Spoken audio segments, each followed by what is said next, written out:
3 points, go top for now, but only because of a wonder goal from Kevin De Bruyne from a free kick. There was nothing in this game apart from that, but it is City who have come out on top. Full-time score, Leicester 0, Manchester City 1. And Jerry Taggart, when you think where Leicester might end this weekend and where City might end this weekend, over that 90 minutes there was very little between them. Yeah, you know, as expected, Man City came here. You expect them to control possession and control territory, helped along, you have to say, by Leicester's tactics of, you know, sitting back and just having a defensive block in that first half. But it worked as regards to not conceding and looked pretty comfortable, you have to say, defensively. And then, you know, as a lot of these games are, they're won and lost on big moments in the game. Initially, when we watched the replay, I didn't think it was... I thought the free kick was pretty harsh, but we know how good Jack Grealish is at gaining free kicks. And then De Bruyne steps up and scores an absolute wonder strike with that free kick. And in the end, you know, that's the difference. Leicester, obviously, at the back end of that, changed tactics, go 2 up top, caused Man City a lot of problems. Man City are then forced into first-time clearances, you know, scrambling at times.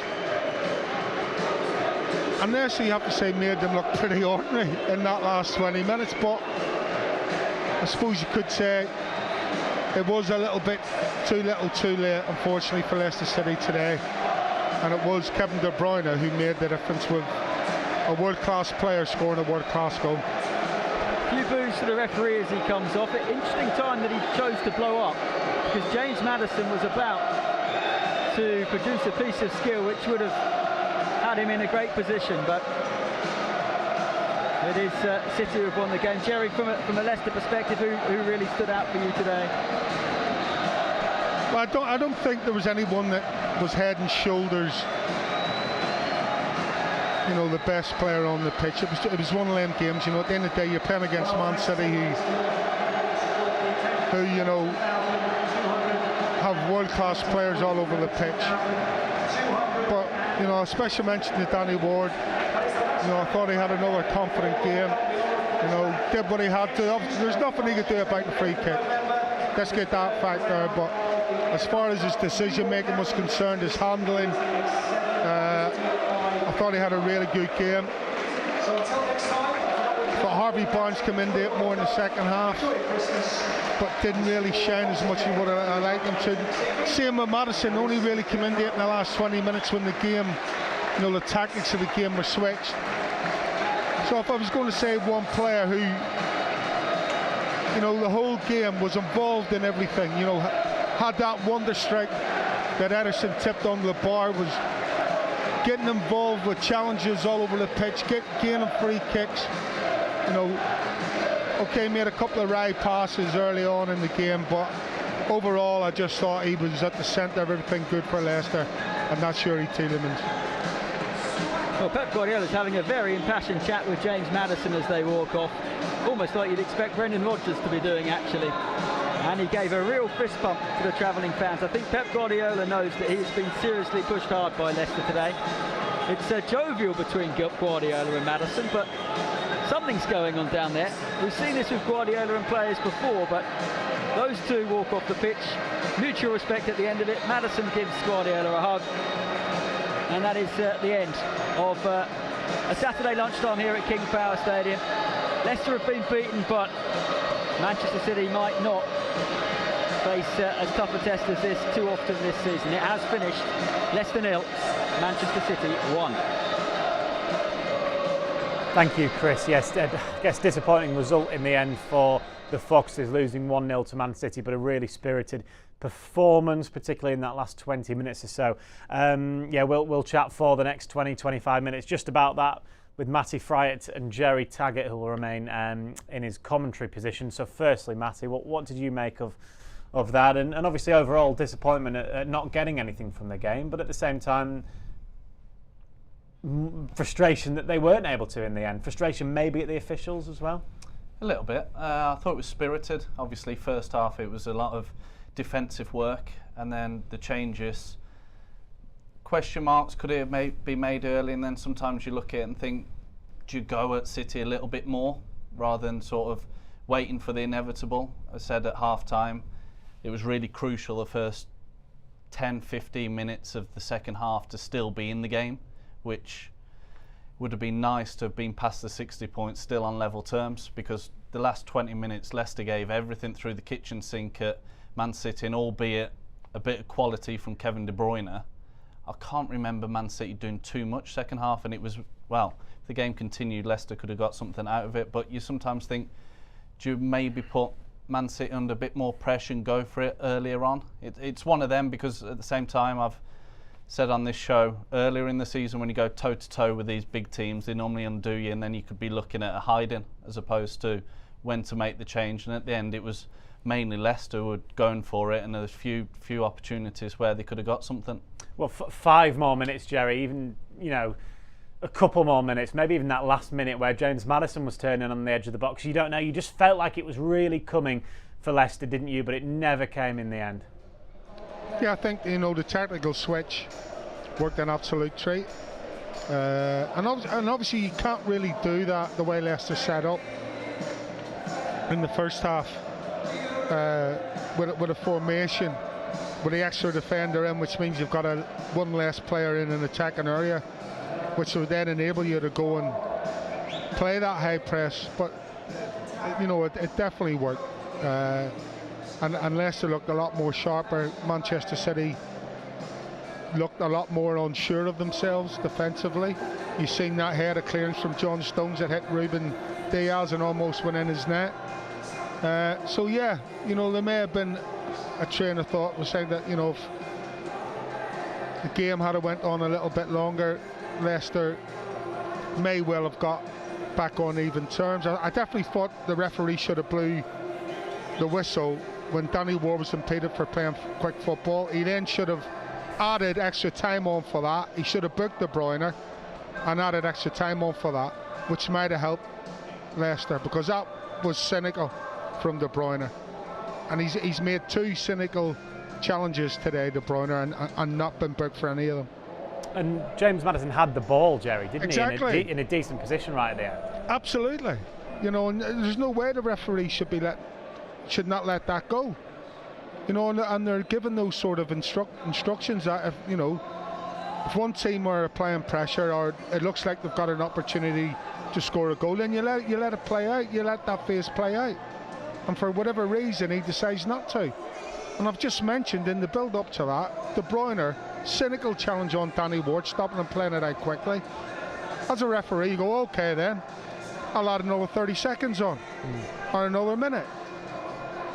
That's how you penalise teams for gamesmanship. And the referee obviously didn't do that. Final point on that, you don't often see 3 minutes either at the end of the game. Usually the minimum is 4 at the end of the game. Felt like there were enough substitutions between both teams, enough breaks in play. Yeah, he seemed a bit lenient as well with cards. There was obviously from both sides, could have easily be bookable offences, and then you think 3 minutes, with all the substitutions alone, you're already past the 3 minute point. A few fouls, breakage of play, slowing play down. You always expect a little bit longer, but we're talking about a minute either side. It's one of them really, but I was surprised the way he concluded the game with Maddison breaking forward, and it looked like something might happen. You'd think in quiet time he'd probably blow up then, but it's one of them. We'll never know what happens, but you'd always expect a bit more than 3 minutes, especially with the amount of changes. Let's concentrate on something else, on obviously Leicester's performance in itself. Jerry talked about the tactical switch with about 15 minutes or so to go, and it did work really well. Man City, they didn't really know how to get out, did they? They just kept playing long balls, which Foden up against Fass and Amati was never really going to work. Yeah, you just wonder if that had happened earlier on, because the outlet, they didn't have that obvious outlet as a target player or the wide players, that if it did go long, you'd fancy Leicester all day long. So anything further forward, the centre-backs would have been onto it, the full-backs, and then once Leicester applied pressure with the forward players and then supporting from the midfield, they looked rattled. Misplaced passes, free kicks, the crowd are right behind the team, and you can feel it coming, momentum building. It's just questionable. Do you do it a little bit earlier? Do you go from the start? It's all them things, and then sometimes if it doesn't go that way, and against the quality of Man City, you could be opened up, and it could be earlier on this season where you concede in heavy. As today, maybe a little bit early, who knows? But I think that really changed the game in terms of substitutions.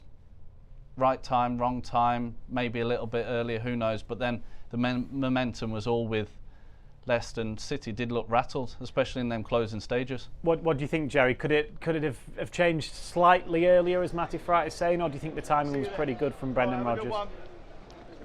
I thought he probably should have changed it at half time. In my opinion, seeing what we'd seen in the first half, and then slightly change the tactics in the second half. At the end of the day, Dan, you're missing the top striker, and probably the best striker in the world isn't playing today. You've got City's second highest goal scorer on the bench. After what you've seen in the first half, i.e. Danny Ward wasn't really troubled that much, you have to say. Well, throughout the game, I don't think I can't remember how too many saves he had to make, to be honest. Well, yes, he made a couple, but they were straight down his throat. Yeah, he did, to be fair. But as far as him being absolutely stretched, I can't remember too many times where he was stretched. He had a couple of saves to make.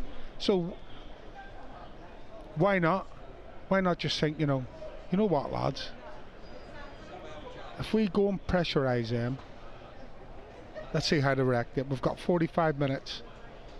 I'm going to say, change the tactics, and yeah, you got to make changes. I.e., you take Soy and Chu off at half time for nothing more than a tactical change, and you put Ilardaka or Iheanacho on, and keep Vardy on for that 20 minutes or whatever, and then put Ilardaka or Iheanacho on, and go that way. But definitely, it just showed everybody in the ground that when that tactical change came, Man City at times were struggling. It's fair to say that, and sometimes 20 minutes plus 3 minutes extra time isn't long enough to get yourselves back in a game of football. You were saying there, Jerry, obviously not remembering many times Danny Ward was tested. I guess that adds to the frustration, almost to the disappointment, that it was just one moment of sheer brilliance from obviously a world-class player in Kevin De Bruyne that has made the difference today. Yeah, absolutely. It's a set piece, free kick, and another world-class player steps up to take that free kick and shows why he's a world-class player. You always hear me talk about big moments in games and how you react to them, decision-making as defenders, strikers, whatever. But this was a world-class player who stepped up and hit a dead ball right in the post. He stamps in off the post, basically. I mean, there's no way Danny Ward can get to that. Just no way. It's just a phenomenal free kick, and those are the moments in football where you hold your hands up and say, sorry. There's just nothing you can do about it. And that tells me that because that was the difference, and alright, Man City had a couple of opportunities, blah blah blah, but it's only when Leicester really tactically changed that their chances came, their opportunities came. They were nicking the ball off defenders, putting them under pressure. They couldn't cope. They were getting in behind more, causing Man City problems, getting shots on target. Yes, they weren't threatening shots, but they were still shots. And I'm sure everybody would have just liked to have, seen that change happen a little bit sooner to give Leicester more opportunity to get back into the game. Yeah, Leicester really did have a couple of moments, Matty, didn't they? Towards the end, particularly, obviously. We'll talk about the Yuri Tielemans. I can't even say chance. That's not fair to say a chance. Not even a half chance either. Unbelievable save from Edison. We'll get to that. But some of the actual chances. Daka with the header, that was a tough one, wasn't it? Iheanacho, when Maddison had nicked it, there was maybe a chance to play Maddison in. He went in on his left, went for the near post. That was unlucky as well. So there were a couple of moments that the nearly own goal as well. I know that doesn't constitute a chance, but it was a near moment. Yeah, you do wonder against the bigger sides as well. Do you rush those opportunities? A bit more belief, decision making. Do you take it early? Do you have another touch? It's one of them you wonder when you play against arguably the lower teams, because we're talking about arguably the best team in Europe here or across the world. They're that good of a team. But Leicester's still had the moments, and sometimes you think maybe a lack of belief, decision making, and that bit of quality. Like Kelechi's got into them positions, and the first one he sort of rushed it with his left foot, it's hit his right foot and not really materialised into anything. The Daka hard chance, great little pick out by Kelechi, who made a difference when he came on. And then that one at the end where you alluded to, you've seen him before against Tottenham where he's reversed it the other side, but you think maybe could he have squared it to James Maddison, who's been on great scoring form. So it's one of them. It's difficult, but sometimes I do wonder, even in the first half with Harvey, you think with that belief and that commitment and really sort of driving and being positive against these type of teams, that you get your rewards. And sometimes think, do we really believe in what we're doing at them times against the better teams? Does that something that unconsciously slips into your mind when you play, and obviously when you were playing and coming up against the very, very top teams? Not necessarily a belief that you couldn't do it, but was there a thought where you think, oh, okay, we're playing Manchester United here, or we're playing Arsenal here, and you've got to do something a little bit earlier? Possibly. I also think at the same time, when you don't see that much of the attacking action, that you're called into action, it's sort of a surprise, and you may be over eager to do something or to impress, and you don't know the speed, once you're down there, the speed of play and some of the actions that the players are performing at, and how they cover the ground so quickly that you might feel rushed by the situation. But it is difficult when you spent a large period defending to then all of a sudden go, oh, it's my moment now and I've got to take it. And it doesn't always, it is difficult because you haven't seen that much of the ball. But then at times that's where the difference is from being a very good player to world class. And you saw in one action of Kevin De Bruyne decides a game. Yeah, and then there was an almost world class moment, Jerry, from Yuri Tielemans, wasn't there? Pretty much was about 5 minutes after the Kevin De Bruyne goal as well. The corner from, I think, James Maddison. Yuri hit it on the volley. That would have eclipsed any of the goals I think he's scored for Leicester. Oh, what a moment that would have been. Well, it was a great moment anyway, even though it didn't go in the back of the net. Just again, the technique from Tielemans, it's just unreal, isn't it? And you got to give Ederson credit because he's actually tipped it under the bar. So yeah, I mean, if that had gone in the net, you don't know what you'd have been saying about this guy after what he did last week, you know, and he's almost pulled it off again a week later. So it was a great effort, absolutely great effort, and again, it took a top keeper to keep it out in Ederson. So you have to give him credit. If that sneaks in, that is goal of the season candidate, isn't it? And when I say candidate, probably gets it. It would have been that good. Outrageous. I was sort of to the side of it, but right behind the strike, and it was Scholes-esque. I think it was.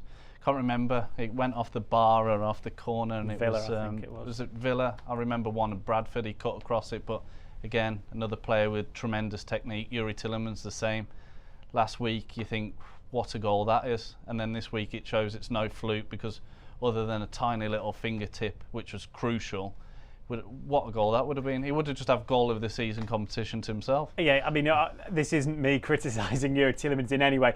If it's either side of the goalie, it's in, isn't it? It just happened that it had to go right exactly where Ederson was, but it was still a really good save at the same time. Just so happened to be, it was that good, but it was in the centre. Yeah. You wanted left or right.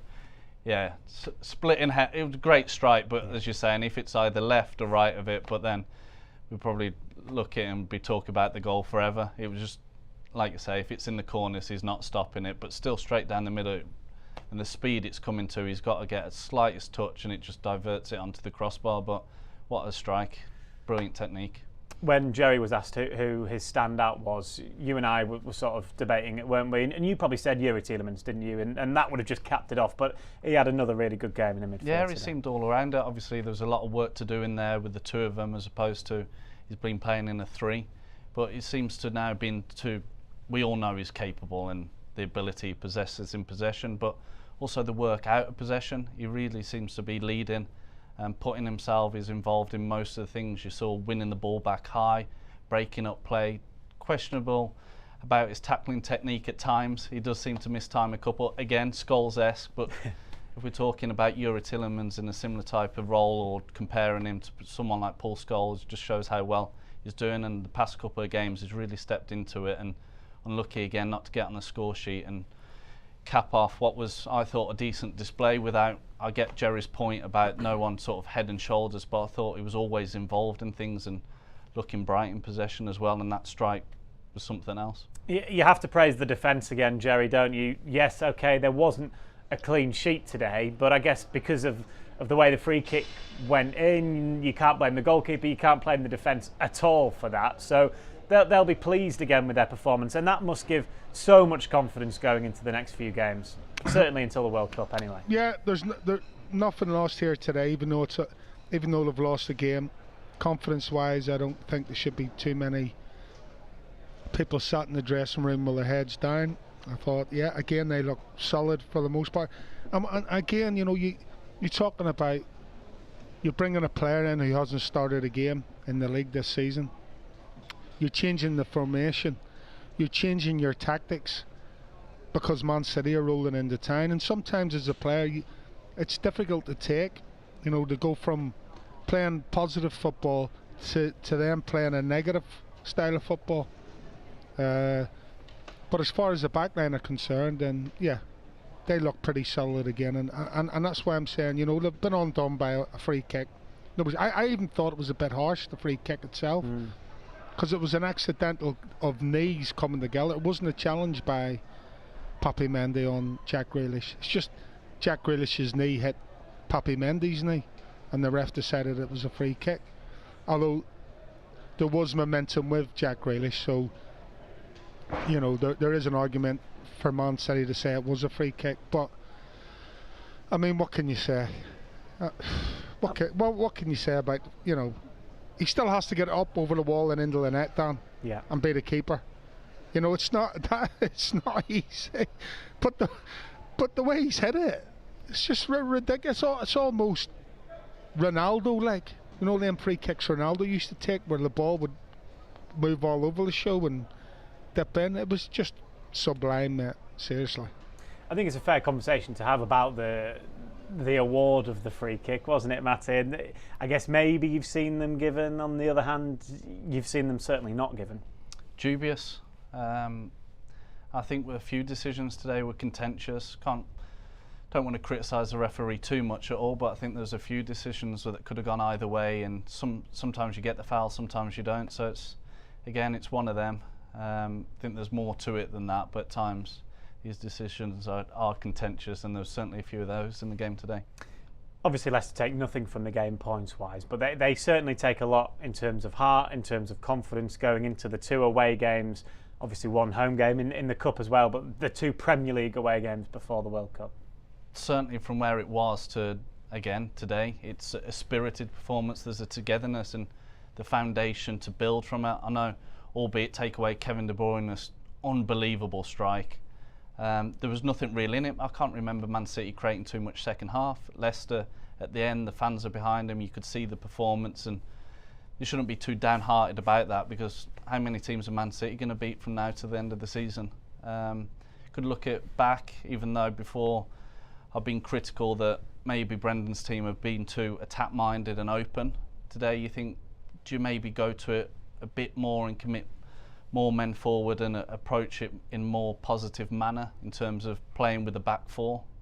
But then you've seen early in the season where it has been opened, and obviously the floodgates opened and conceding a lot of goals. Now it looks solid, and Leicester always possess quality in the attacking areas, and I know it was a shutout today, but you always expect Leicester to score and be a threat in terms of the attacking department. So there's a lot to build on, and they can go into the Everton game full of confidence and hopefully replicate the same togetherness as what was shown today, but also continue on from the week previous against Wolves and go there full of optimism. Yeah, final point, Jerry, can go to you, looking ahead to that game with Everton, of course. That is a week today. It's the later kick-off, 5:30, that one at Goodison Park. But exactly as Matty Fright's saying there, there's certainly confidence to be taken from this and the Wolves game last week.